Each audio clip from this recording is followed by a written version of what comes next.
बिस्मिल्लाहिर्रहमानिर्रहीम। बेटा टॉपिक है व्हाट इज़ एंड्रॉयड। तो आप में से बेशतर स्टूडेंट इसके बारे में बेसिक्स तो जानते ही हैं, जो बुनियादी चीज़ें हैं। हर एक के पास एंड्रॉयड फ़ोन मौजूद है। एंड्रॉयड असल में है क्या? ये एक ऑपरेटिंग सिस्टम है जो कि स्मार्टफोन में आमतौर पर यूज़ किया जाता है। ये स्मार्टफोन तक लिमिटेड नहीं है। इसको हम देखते हैं what is Android. Android is an open source and Linux based operating system। अच्छा, ओपन सोर्स से मुराद ये है कि हमारे पास कुछ सॉफ्टवेयर ऐसे होते हैं जो कि जिनकी रजिस्ट्रेशन करवाना ज़रूरी होती है। इवन हमारी जो विंडोज़ है, अक्सर आपने देखा होगा वो अनरजिस्टर्ड हम वर्जन उसका यूज़ कर रहे होते हैं, बल्कि मोस्टली। और कहीं ना कहीं से हम उसको क्रैक करते हैं या उसके पायरेटेड वर्जन हम इंस्टॉल करते हैं। तो ओपन सोर्स ऐसा सॉफ्टवेयर होता है जिसको रजिस्टर्ड करने की ज़रूरत नहीं होती, बल्कि वो सब के लिए फ्रीली अवेलेबल होता है। तो एंड्रॉयड एक तो ओपन सोर्स है और दूसरा लिनक्स बेस्ड ऑपरेटिंग सिस्टम है। ठीक है जी। और ये है मोबाइल डिवाइसेस के लिए, स्मार्टफोन एंड टैबलेट्स। और ये सिर्फ स्मार्टफोन और टैबलेट तक लिमिटेड नहीं है, इसकी रेंज में बेशुमार मतलब डिवाइसेस आ जाती हैं। कई ऐसी डिवाइसेस जिनके बारे में शायद हम वो तसव्वुर भी नहीं करते, वहाँ पर भी एंड्रॉयड ओएस यूज़ हो रहा होता है। Android offers a unified approach to application development. Unified approach से मुराद ये है कि हम, जैसे आपने एंड्रॉयड स्टूडियो इंस्टॉल बिलाल ने कर लिया, बाकियों का भी हो जाएगा इंशाल्लाह ताला। तो एंड्रॉयड स्टूडियो इंस्टॉल किया, हम डेवलपमेंट करते हैं, वहाँ पे हम कोई एप्लीकेशन बनाते हैं। ठीक है जी। Development from mobile devices which mean developers need only develop for Android. वो सिर्फ डेवलपमेंट करते हैं एंड्रॉयड के लिए। And their application should be able to run on different devices. बेशुमार डिवाइसेस पे फिर वो एप्लीकेशन रन करती हैं, पावर्ड बाय एंड्रॉयड, जो कि जिनको एंड्रॉयड की सपोर्ट है, जहाँ पर एंड्रॉयड इंस्टॉल है। ठीक है। तो ये यूनिफाइड अप्रोच ऑफर करता है हमें एंड्रॉयड। उसके अलावा द मतलब हुआ था अप्रोच का। आप यानी कि इसको जैसे एंड्रॉयड स्टूडियो इंस्टॉल हो जाता है और साथ आप उसको एसडीके वर्जन वगैरह इंस्टॉल कर लेते हैं, डेवलपमेंट शुरू कर देते हैं। तो हम यहाँ पे एंड्रॉयड पे हमने एप्लीकेशन बनाई, कोई एंड्रॉयड ऐप बनाई, और वो एंड्रॉयड जितने भी डिवाइसेस एंड्रॉयड को सपोर्ट कर रही हैं, यानी कि जहाँ पर एंड्रॉयड इंस्टॉल है, वहाँ वहाँ पर वो एप्लीकेशन चलेगी। ठीक है। ये देखें ना, which means developers need only develop for Android and their application, जो उन्होंने एप्लीकेशन बनाई है, and their application should be able to run on different devices. वो स्मार्टफोन हो सकते हैं, ठीक है, वो आपके टैबलेट हो सकते हैं, और इसके अलावा भी डिवाइसेस हैं जो कि जिन पर एंड्रॉयड चल रहा होता है।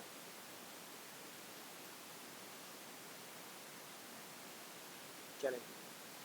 अच्छा, the first beta version of the Android software development kit was released by Google in 2007। Beta version ये एक्चुअली वैसे सॉफ्टवेयर इंजीनियरिंग में फ्रीक्वेंटली यूज होने वाली टर्म है। बीटा टेस्टिंग के नाम से भी ये टर्म यूज़ की जाती है। बीटा वर्जन कहते हैं ऐसा वर्जन जो कि एक फॉर्मल रिलीज़ ना हो, एक्चुअल रिलीज़ ना हो, ये सिर्फ टेस्टिंग पर्पज़ के लिए रिलीज़ की जाए। ठीक है। इसका तरीकाकार क्या रिलीज़ का, कि ये पब्लिक के लिए रिलीज़ की जाती है, या फिर लिमिटेड पब्लिक के लिए, या फिर ओवरऑल ऑल पब्लिक के लिए। वो इस सॉफ्टवेयर को यूज़ करते हैं, और इसमें जो बग्स आते हैं, जो भी नेगेटिव इसके इश्यूज़ हैं या बग्स हैं या एरर्स हैं, वो रिपोर्ट करते हैं वेंडर को, और वेंडर फिर उसको इम्प्रूव करता है। तो इसकी जो फर्स्ट बीटा वर्जन था एसडीके का, वो 2007 में गूगल ने रिलीज़ किया था। ठीक है जी। Whereas the first commercial version से मुराद जो कि सेल हुआ था, कस्टमर से परचेज़ करके उसको यूज़ किया था, मोबाइल फ़ोन परचेज़ किए थे। तो इसका जो फर्स्ट कमर्शियल वर्जन था वो सितंबर 2008 में रिलीज़ किया गया। तो ऑफिशियल इसकी जो ज़ाहिरी बात है अनाउंसमेंट है या फिर पब्लिक के लिए, वो सितंबर 2008 में थी, लेकिन बीटा वर्जन इसका 2007 में आ गया था। Google publishes most of the code open source under the Apache license version 2.0। तो ये मैंने आपको बता दिया कि ये ओपन सोर्स है हमारा एंड्रॉयड। ओपन सोर्स से मुराद भी मैंने आपको बता दिया, जिसकी रजिस्ट्रेशन एक तो ये है कि रजिस्ट्रेशन ज़रूरी नहीं है, उसके लिए हमें उसको यूज़ करने के लिए पे नहीं करना पड़ता। ओपन सोर्स का दूसरा पर्पस, दूसरा मकसद, दूसरा मतलब ये होता है कि उसका जो कोड है वो भी फ्रीली ओपन होता है। डिवेलपर्स उस कोड को यूज़ कर सकते हैं, डेवलपर उस कोड को यूज़ करके उसमें चेंजिंग कर सकते हैं, उसको उसमें अपनी कंट्रीब्यूशन या फिर उसको अपने पर्सनल पर्पस के लिए यूज़ कर सकते हैं। तो इसका जो एंड्रॉयड का कोड है, most of the code under the Apache license version 2.0 वो अवेलेबल है, पब्लिश्ड है, यानी कि आप उसको नेट से सर्च कर सकते हैं, यूज़ कर सकते हैं। फीचर्स ऑफ एंड्रॉयड, एक तो इसके बेशुमार फीचर्स हैं। स्मार्टफोन में आपको पता है जो हमारे पास पहले विंडोज़ फ़ोन भी आए थे, लेकिन वो कुछ देर, साल डेढ़ 2 साल चले, उसके बाद वो ऑब्सलीट हो गए। शायद आजकल भी मार्केट में अवेलेबल हो, लेकिन मार्केट को कैप्चर किया हुआ एंड्रॉयड ने। दूसरा बड़ा जो प्लेटफॉर्म है, जो ऑपरेटिंग सिस्टम है, वो एप्पल का है। लेकिन अगर नंबर ऑफ़ यूज़र्स की बात करें, नंबर ऑफ़ डिवाइसेस की बात करें, तो गालिबन एंड्रॉयड ने मार्केट को कैप्चर किया हुआ है। तो इसके कुछ फ़ीचर्स हैं, मैं ये नहीं कह रहा कि ये एप्पल से बेटर है या बेटर नहीं है। इसके फ़ीचर कौन कौन से हैं जी? एस्थेटिक्स है। एस्थेटिक कहते हैं कि ब्यूटीफुल को, यानी कि इसकी जो लेआउट्स हैं, इसके कलर कॉम्बिनेशन है, जो इसके थीम्स हैं, वो उसमें एस्थेटिक पाई जाती है, खूबसूरती पाई जाती है। Android OS basic screen provides a beautiful and intuitive user interface. User interface जिसके साथ यूज़र इंटरेक्ट करता है। इंटरफेस उस चीज़ को कहा जाता है जो कि दो डिफरेंट एंटिटीज़ के दरमियान एक ब्रिज का काम करे। ठीक है, एक तरफ डेफिनेटली यूज़र है जो मोबाइल को यूज़ कर रहा है, और दूसरी तरफ क्या है जी? दूसरी तरफ एक मशीन है। ज़ाहिर बात है, मोबाइल भी तो एक मशीन है ना, जिस तरह से हम कहते हैं कि computer is an electronic machine और इलेक्ट्रॉनिक डिवाइस। तो ये मोबाइल है, ये दरमियान में इंटरफेस है, स्क्रीन, जो कि यूज़र और मोबाइल मशीन के दरमियान इंटरेक्शन के लिए एक ब्रिज का काम कर रहा है।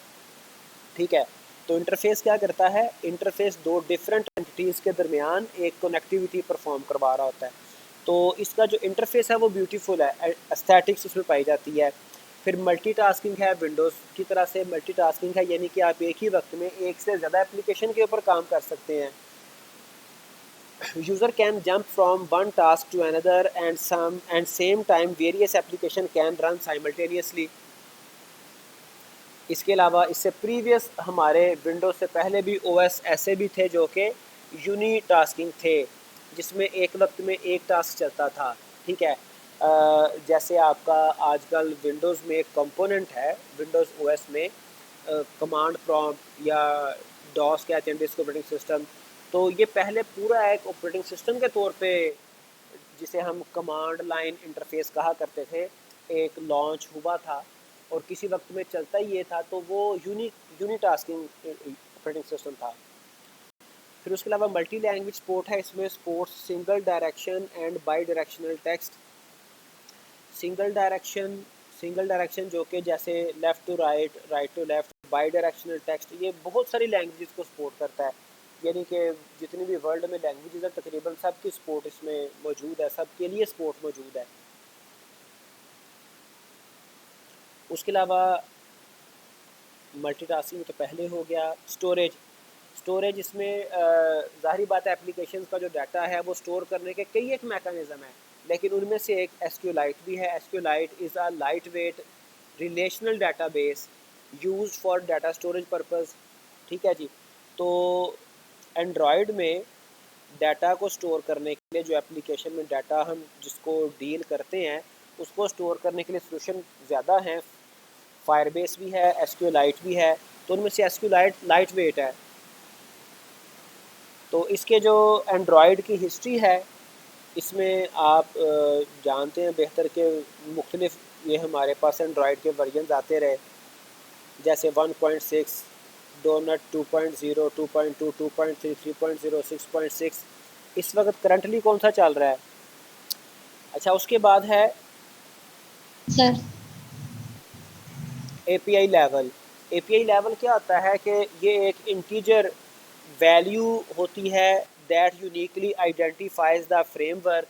ठीक है जी, यानी कि वो वाली एनवायरनमेंट जिसमें हम काम कर रहे हैं। API revision offered by a version of Android platform. जिस तरह से अभी देखें मैं ये ओपन करता हूँ एंड्रॉयड स्टूडियो,